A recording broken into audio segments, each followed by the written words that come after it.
Morning. Remember, tomorrow is International Day of Tolerance. It's an annual observance day declared by UNESCO in 1995 to generate public awareness on the dangers, of intolerance. For more, we joined in studio by Zonke Mpotulo. She's CEO of African Consciousness Learning Center. Zonke, thank you very much indeed for coming through. It's an important topic, especially with the issues that South Africa is currently dealing with. But let's first of all talk about the definition of tolerance, because for me, tolerance means I might not necessarily like you, but I'll respect you. Is that correct? Yes, right. That's definitely correct.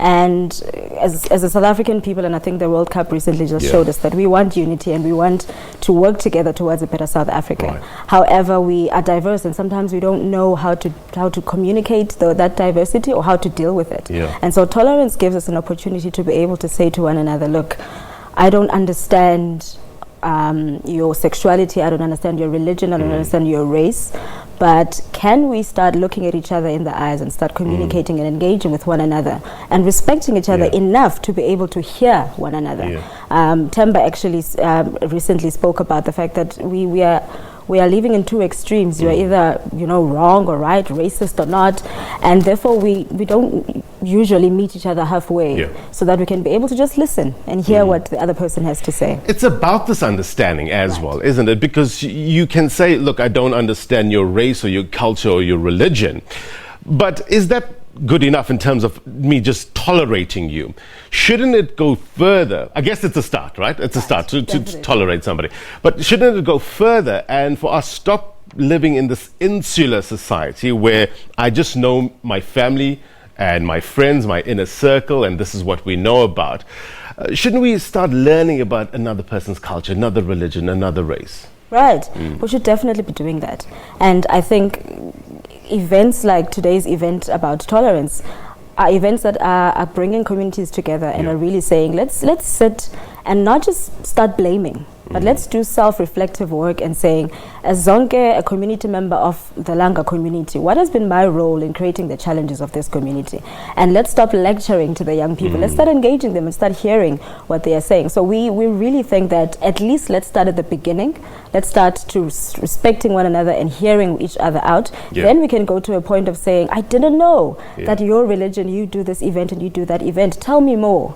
But until we are able to see one another as human beings and respect one another, it's very difficult to get to that other part. I hear you. But practically how? I guess the recent events in South Africa with regards to the relationship between foreign nationals and the locals gave us, I guess, a window into the animus that is prevalent in South Africa. How do we get to that next step of understanding our brothers and sisters? Right. So the CEO of the team movement, Temba, that was here recently, often says to me he was part of the struggle. So he was part of the young people that led the marches and so on. He says he feels as a person who was part of that, he feels there's a missing link in our society where the leaders of those marches and violent struggles needed to come back to the society and debrief and say, we have now moved to a new struggle. Let's find healing ways and different ways of dealing with our current challenges.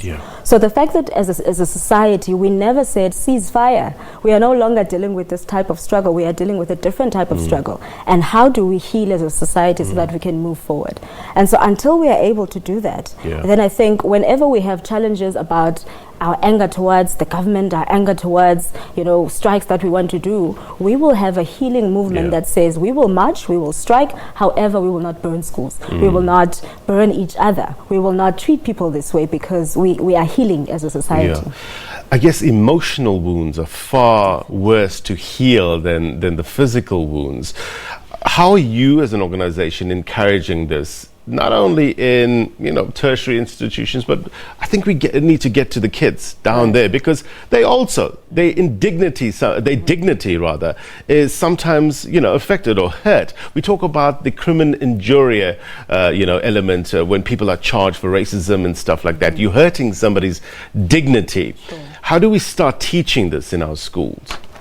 When Team approached us to be part of the event, I said to Butemba, we can't simply have an event where the elderly people give speeches and young people just sit passively and listen, get T-shirts and caps and are walked home. We have to start creating dialogues where young people are at the forefront of these conversations and are engaging about how they want the society to be in. And I think that's what my organization tries to do, is to say, let's create dialogues and platforms for young people to come forward, and even the elderly to come in and saying, even in my age, I am failing as a young woman in dealing with my own femininity, in dealing with this type of issues, and therefore I need your reflection, I need your help as well as a young person. So today's event is really about self-work. It's really about the community coming together, young people, older people, coming together and saying, if we are going to heal and create a better South Africa, we can't change the other person. We have to start changing ourselves. I mean, I guess it's far harder to tackle the older folk than the younger folk, because nobody's born with intolerance. It's a learned thing as well. So how do you get to that stage? How do you try to convince our elderly to change their perceptions and perspective of life? So I'm in the education space, and normally I deal with teachers who have been in the profession for a very long time, and some of them have gone tired and are no longer as passionate. And one of the things I always ask them, I say, tell me about your first year of teaching. And then you start seeing their faces light up, because they remember how insecure they were, how scared they were, but they remember how passionate they were as well.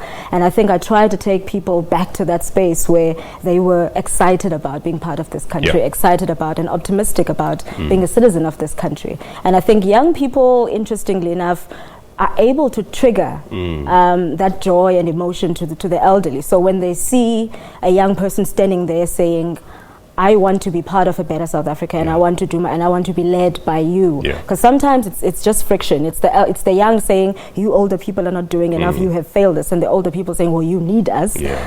So we try and find balance in the two, and saying we need each other. But for us, for this to work, we mustn't lecture one another. We must be humble enough to go in deep and dig deep into our own souls and saying we have failed ourselves and the community, and this is what we're going to do moving forward. It's so important to talk about these issues, and we thank you very much indeed for coming through and bringing these issues to the fore. Appreciate it. All right.